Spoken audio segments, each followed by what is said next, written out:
पनीर, दाल, nuts जितना भी खाओ वजन नहीं बढ़ता। ये सीक्रेट है। हम लोग जितना भोजन करते हैं ये बहुत ज़्यादा एसिडिक है। इसको बैलेंस करने के लिए हमें क्या करना पड़ता है? अल्कलाइन भोजन हमको करना ज़रूरी है। अल्कलाइन और एसिडिक क्या क्या है इस पर भी ध्यान देना। जितना अनाज खाते हैं वो सब एसिडिक हो जाता है। सब्जी जो खाते हैं वो अल्कलाइन होती है। अल्कलाइन पानी पीना चाहिए आपको रोज। अल्कलाइन पानी कैसे बनाते हैं पता है? 1 लीटर पानी रखो एक जग में, काकड़ी उसमें डाल दो, 4 पीस छोटे छोटे पीस काकड़ी और छोटे छोटे नींबू के 2 पीस उसमें डाल दो और रात भर रह जाए, सुबह वो अल्कलाइन पानी हो जाता है। फिर 1 दिन 1.5 दिन तक उसको हम पी सकते हैं। और कब पीना चाहिए? सुबह उठ के थोड़ा सा पी लेना।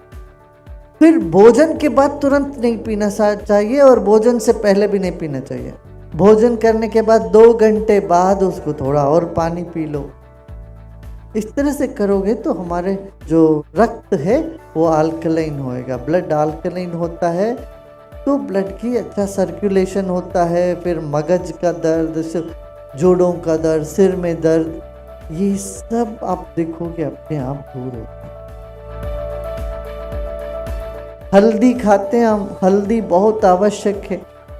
प्रतिनित्य हल्दी और अदरक, हल्दी अदरक का अचार बनता है ना, वो बच्चों को भी खिलाओ हल्दी और आप लोग भी सब खाओ। प्रतिनित्य थोड़ा थोड़ा हल्दी और अदरक का सेवन करना चाहिए। हल्दी में एंटीवायरल प्रॉपर्टीज है। वायरल फीवर हो जाता है ना सब जो लोगों को, कितने दिन देखो फिर क्या क्या टैबलेट खानी पड़ती है। कच्चा हल्दी को थोड़ा नींबू के पानी में रखकर उसको खाने लगोगे, तुम्हें वायरल वगैरह की अटैक से तुम अपने आप को बचा सकते हो। ये सब वायरल अटैक होगा ही नहीं। वायरल जितने भी फीवर वगैरह है उस सब के लिए हल्दी दिव्य औषधि है। हल्दी और अमृत ये दोनों हमें लेना चाहिए। तुलसी और आंवला का जो कॉम्बिनेशन है ये बहुत उत्तम है रोग निरोधक शक्ति के लिए। हम लोगों ने ऐसे बता दिया तुलसी का विवाह कर देते हैं। विवाह माने ये नहीं, तुलसी और आंवला को साथ सम्मान करो, उसको शरीर में लेना चाहिए। सिर्फ आरती कर देने से नहीं, तुलसी और आंवला का सेवन करो इस सीजन में। तब क्या होगा? ये सर्दियों में जुकाम के रिलेटेड कोई भी तुम्हें बीमारियां नहीं आए।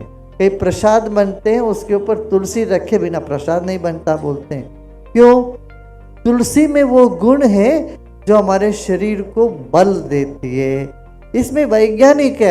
हम क्या करते हैं? सिर्फ एक पद्धति चला देते हैं बिना सोचे बिना समझे। जब समझ के करोगे ना उसका रहस्य पता चलता है। तुलसी और आंवला को साथ में लेना, ये दोनों रोग निरोधक शक्ति, एंटीबायोटिक प्रॉपर्टीज इसमें पूरा है। गुजराती में जितने तली हुई हम सब खाते हैं ना, चिवड़ा खाते हैं, ये सब, इन सब के साथ कड़ी पत्ता रखते हैं। कड़ी पत्ता एंटी कोलेस्ट्रॉल है। कोलेस्ट्रॉल किसी का हाई हो तो बोलते हैं स्टैटिन टैबलेट लो। मैं कहता हूँ बिल्कुल नहीं लेना। वो स्टैटिन टैबलेट से फार्मेसी पैसा बनाती है मगर शरीर का कोई आराम नहीं मिलता। अभी इतने साल के बाद अब अमेरिका में लेटेस्ट रिसर्च है, वो बोल रहे हैं स्टैटिन से नुकसान है, कोई लाभ नहीं है। ये तो हमको पहले से पता। भारत में हम पहले से कहते थे ये स्टैटिन टैबलेट बिल्कुल ही नहीं लेना चाहिए। उसकी जगह क्या लोगे? कोलेस्ट्रॉल बढ़ गया तो कड़ी पत्ता ना चटनी जमी लो। कड़ी पत्ता का चटनी, ढोकला साथे, हांडवा साथे जमी लो। ढोकला बहुत सरस फूड थे। ढोकला में तो सब है, उसमें अमीनो एसिड है, उसमें इडली जैसे है ढोकला, उसमें दही भी है, तो शरीर के लिए उत्तम है। पर मीठा कम खाना चाहिए और सफेद चीनी तो बंद ही कर दो। आप लोग जहाँ भी कुछ करना हो गुड़ का ही उपयोग करना चाहिए या ब्राउन शुगर को उपयोग में लाना चाहिए, तब स्वास्थ्य ठीक रहेगा। देखो सब तली हुई पदार्थ के साथ हम कड़ी पत्ता डालते हैं, क्यों? उससे तली हुई पदार्थों में कोलेस्ट्रॉल होता है और कड़ी पत्ता कोलेस्ट्रॉल को वहीं का वहीं खत्म करती है। इसलिए कड़ी पत्ता का चटनी हम सबको लेना चाहिए। सेजल है ना, सेजल, डांटा जिसको कहते हैं सेजल, ये इतना उत्तम है। आजकल विदेशों में बहुत जोर से चल पड़ा सहजल। इतनी सी बोतल में इतनी सी सहजल पत्ते के पाउडर पुड़िया बहुत महंगी बिक रही है वहाँ, $30-35 बिकती इतनी सी सहजल के पाउडर। वो सरगवो की पत्ता जो है इतना बढ़िया है, आपके ब्लड में जो जो चीज चाहिए वो सब सरब के पत्ता में है। वो सरब को खाना बहुत सबको खाना चाहिए। और सरब को नहीं मिलता तो ऊर्जा टैबलेट बनाया अपना आयुर्वेद में। वो सरग को का ही पत्ता अच्छे से निकाल के ऊर्जा टैबलेट जरूर रखना अपने पास, उससे शक्ति बनती है। हमारे शरीर में कोई भी चीज की कमी हो तो ऊर्जा टैबलेट वो ठीक कर देते। ऊर्जा टैबलेट हर तरह की कमी डिफिशियंसी है, कोई बोलता है कैल्शियम डिफिशियंसी, पोटेशियम डिफिशियंसी, कोई बोलेगा तुम्हें बी का डिफिशियंसी है, डी का डिफिशियंसी, किसी भी तरह का डिफिशियंसी, ये ऊर्जा खा लो, ऊर्जा टैबलेट, तो उससे वो ठीक होने लगेगा। अब घी बनाते हो ना घर में, घी बनाते हो तो सरगवो का पत्ता उसमें डाल देना 2-4, वो भी अच्छा है। ये सब दादी माँ नानी माँ सब करती थी। सरगवो के पत्ते कड़ी पत्ता घी में डालती थी कि नहीं, पहले करते थे वो घी जब बना देते। आजकल हम सब भूल भाल गए वो सब। देखो जो जो जीवन के लिए बहुत आवश्यक है हमने उसको पवित्र माना। क्या क्या क्या हमने पवित्र माना? तुलसी, तुलसी से रोग निरोधक शक्ति बढ़ती है शरीर में। तुलसी हमने पवित्र माना। फिर क्या पवित्र माना हमने? नींबू को बड़ा पवित्र माना। दक्षिण भारत में कोई आते तो उनको पहले नींबू देते हैं हाथ में। नींबू शक्ति का सूचक है, इसलिए देवी मंदिर में आप देखो त्रिशूल के ऊपर एक नींबू रखे रहते हैं। नींबू में शक्ति है, माँ दुर्गा है का निवास है कहते हैं। तुलसी में विष्णु का निवास है। बेलपत्र में, बेल में शिव जी का निवास है।